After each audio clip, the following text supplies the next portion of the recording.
I've just been making a return journey to the place where I used to live, and this is where we had the North Wales School of Woodworking that I started. And it's hard to imagine, but as I drive past this building, I had the workshop upstairs for the first year, and then I came downstairs for the next 5 years. So the first year was in 2010, and then we came downstairs until 2016. So we're actually here for six years. And this is just the stable block. This area that you can see through the gateway, that part on the right and this part on the left, was just the stabling for a family of 6. It was just the stabling for the horses and the carriages. And the man that built this built it just for a family of 6. But wait till you see as we go down here. And this is where I did some filming when I wrote my first book. I wrote everything, I finalised it here. Of course, I'd written it a long time before we started ever to do any videography. So this is still the castle, and it goes all the way up there. So imagine there's 400 rooms in this building, and it was all for a family of 6 people. You can see why people stop at this particular spot. Off in the distance is the Snowdonia mountain range. I spent many years here, living with this as the backdrop. Then you look around here and you can start to see the scars of slate mining. That's what these walls are, all slate. And they go for hundreds and hundreds of miles. This is a small town called Nankley, and these are the slate walls here. Split slate, slabs cut parallel, whatever, and then slid into place to make these walls. It's really quite nice. You can see the striations here. Along all of these striations, these will be split lines. If you were reading the slate, you would read it just like the grain of wood. And you'd split along those, there wouldn't be growth lines, but there would be layers for sure. I just wanted to bring you on a little bit of my journey, just to show you where I am. And I'm in the Nankley Valley overlooking Snowdon in the background. Snowdon's not really much of a mountain in terms of height, but it's you can see this natural landscape beyond where life exists in nature, and we can just enjoy the tranquility of this beautiful place. When I first came back to Britain, this was where I came to live. I lived in North Wales, and you can see it's a very beautiful place to live and be a part of. So I'm just here to sit for a while.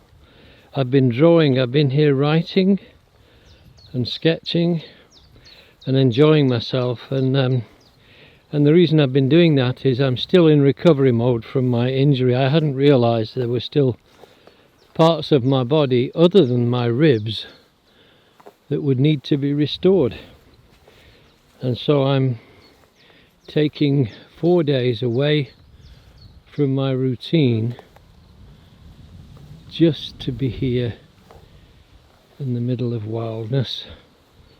It's not very wild. There's a road about 200 yards away that snakes through the narrow passes and the roads, and it's really a beautiful place to be, to reset your compass, set your coordinates and think about your future.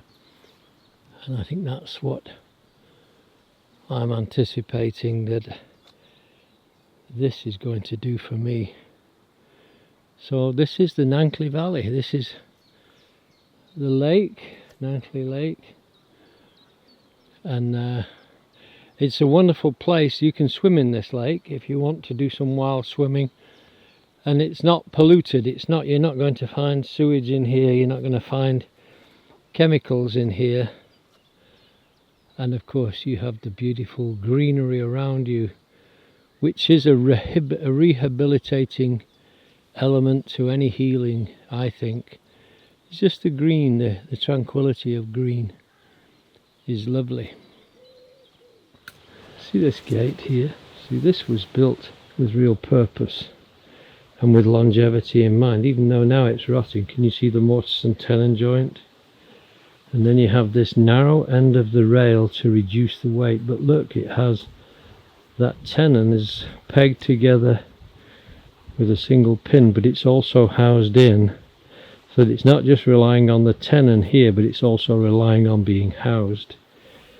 And then you have another rail the same way, but look, this end is 4 inches wide, and up at this end it goes to 6 inches wide, and that's to reduce the weight on the free end. And then you have these two cross braces going in, and that takes the strain right at the bottom hinge, so it's transferring weight the whole time. But this pintle here, this pin in the middle, the gate's been on so long that it's worn the hole in the cast iron and given it that 1/2 inch. It's quite amazing.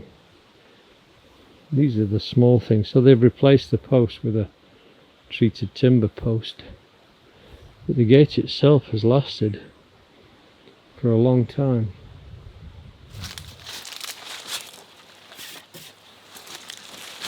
I thought I'd take a break and look you in the face this time.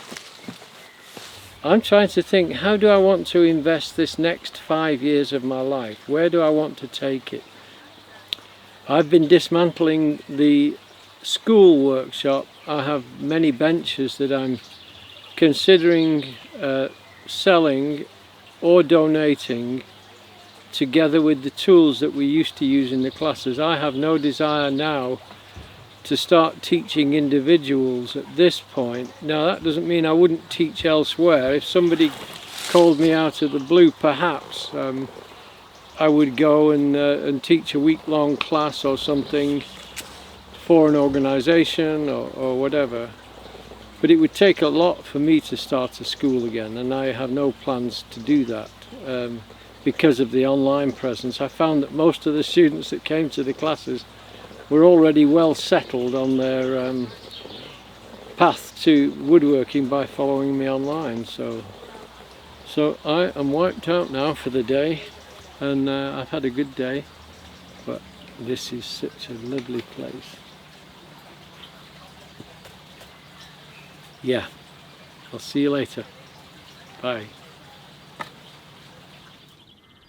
So here I am at Treganos in North Wales, enjoying the beautiful tranquility that this country can give me, like no other really. It's just so beautiful. It's not too big, it's not too small, it doesn't have the bigness of Colorado or the bigness of Texas,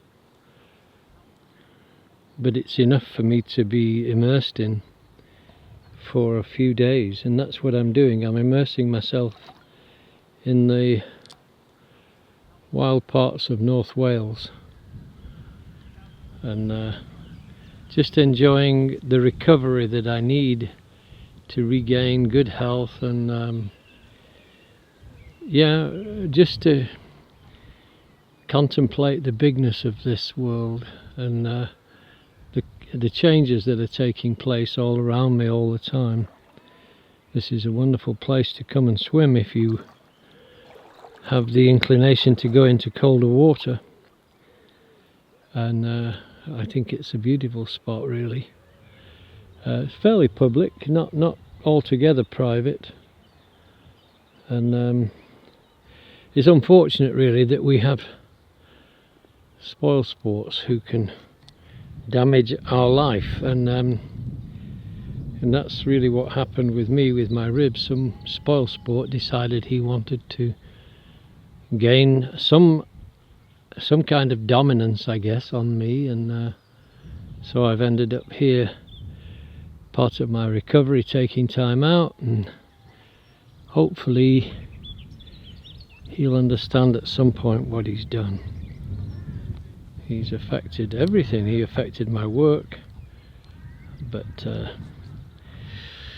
think the thing is, I don't just live for myself, I live for you guys out there, and I live for other people, and for people I've grown to love through the years and care for. So that's why this place is important for me. I need my health back, and I'm going to do everything I can to regain that.